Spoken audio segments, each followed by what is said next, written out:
तर रत्नागिरीत उदय सामंतांच्या हेलिकॉप्टरची तपासणी करण्यात आली आहे। जयगड JSW हेलिपॅडवर सामंतांच्या हेलिकॉप्टरची निवडणूक आयोगाच्या कर्मचाऱ्यांकडून तपासणी करण्यात आली। मुख्यमंत्री एकनाथ शिंदे उद्या कोकण दौऱ्यावर असून 3 सभांचं आयोजन करण्यात आलंय।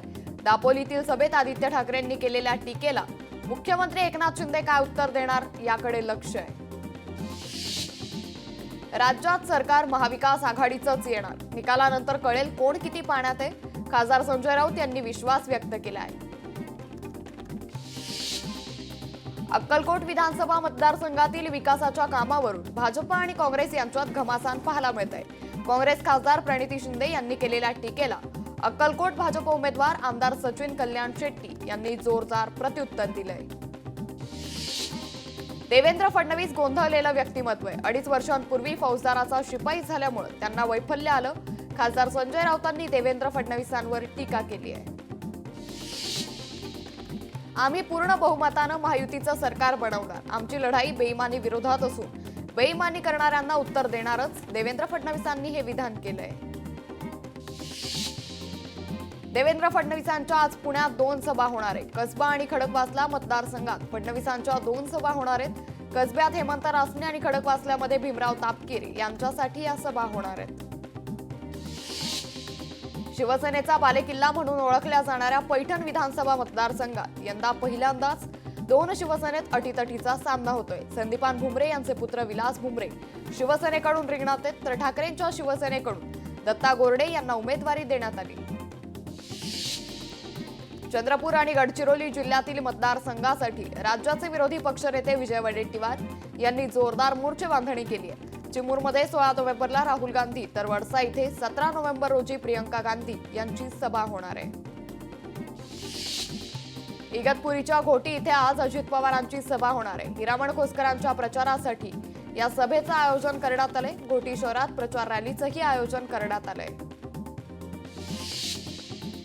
आज पुण्यातील वडगाव शेरी कॅन्टोन्मेंट शिवाजीनगर मतदारसंघात संजय राऊत यांच्या सभा होणार आहेत। वडगाव शेरीतील सभेत सुनील टिंगरे यांच्यावर काय बोलतात याकडे सर्वांचंच लक्ष आहे। शिवसेना उद्धव बाळासाहेब ठाकरे पक्षाच्या नेत्या सुषमा अंधारे यांनी मनसेचे नेते राज ठाकरेंवर निशाणा साधलाय। राज ठाकरेंच्या अंबाजोगाईमधील रद्द झालेल्या सभेवरून सुषमा अंधारे यांनी राज ठाकरेंना कदाचित झोपेतून उठले नसतील असा टोला लगावलाय। कोल्हापूर जिल्ह्यात गृहमतदानाला सुरुवात झाली आहे। पहिल्या दिवशी 2559 दिव्यांग आणि ज्येष्ठ मतदारांनी मतदानाचा हक्क बजावला। निवडणूक आयोगाकडून घरून मतदानाची सोय करण्यात आली। आज मनसेचा जाहीरनामा प्रसिद्ध होणार आहे। मनसे अध्यक्ष राज ठाकरे यांच्या प्रमुख उपस्थितीत जाहीरनामा प्रसिद्ध करण्यात येईल, त्यामुळे जाहीरनाम्यात नेमक्या कोणत्या गोष्टी असतील हे पाहणं महत्त्वाचं ठरणार आहे। राष्ट्रवादी काँग्रेस शरदचंद्र पवार पक्षाचे अध्यक्ष शरद पवार आज कोल्हापूर आणि सांगली दौऱ्यावर असणार आहेत। कोल्हापूर जिल्ह्यामध्ये शरद पवारांच्या राष्ट्रवादी काँग्रेस पक्षाच्या 3 उमेदवारांच्या प्रचारार्थ जाहीर सभा होतील। भारतीय महिला हॉकी संघानं आशियाई चॅम्पियन्स करंडक हॉकी स्पर्धेत थायलंडवर 13 गोलनं मात केली आहे। या विजयासह भारतानं 2 सामने शिल्लक असताना उपांत्य फेरीतील स्थान निश्चित केलंय। सिल्लोड तालुक्यातील निल्लोड फाटा परिसरात संभाजीनगरहून जळगावकडे जाणाऱ्या वाहनातून 19 कोटींचं सोने चांदीचे दागिने हे जप्त करण्यात आले। निवडणूक विभागाच्या भरारी पथकानं ही कारवाई केली आहे। तामिळनाडू राज्यातील तिरची गँग आरोपीला अटक करण्यात नालासोपारा गुन्हे शाखेच्या पोलिसांना यश आलंय। आरोपीकडून पोलिसांनी 6 गुन्ह्यांची उकल केल्याची माहिती नालासोपाराचे वरिष्ठ पोलीस निरीक्षक विशाल वळवी यांनी दिली आहे। वाशिम शहरातील नगर परिषदेच्या डम्पिंग ग्राउंडमध्ये पुन्हा एकदा कचऱ्याला आग लागल्यानं परिसरात धुराचे लोट पसरले, त्यामुळे या भागातील रहिवासियांना धुरामुळे श्वसनासंबंधी समस्या निर्माण होत आहेत।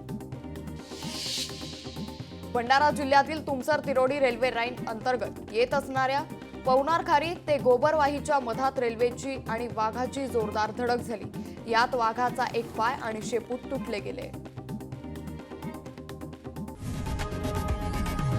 लोकशाही मराठी ऐका, पहा, जागरूक रहा।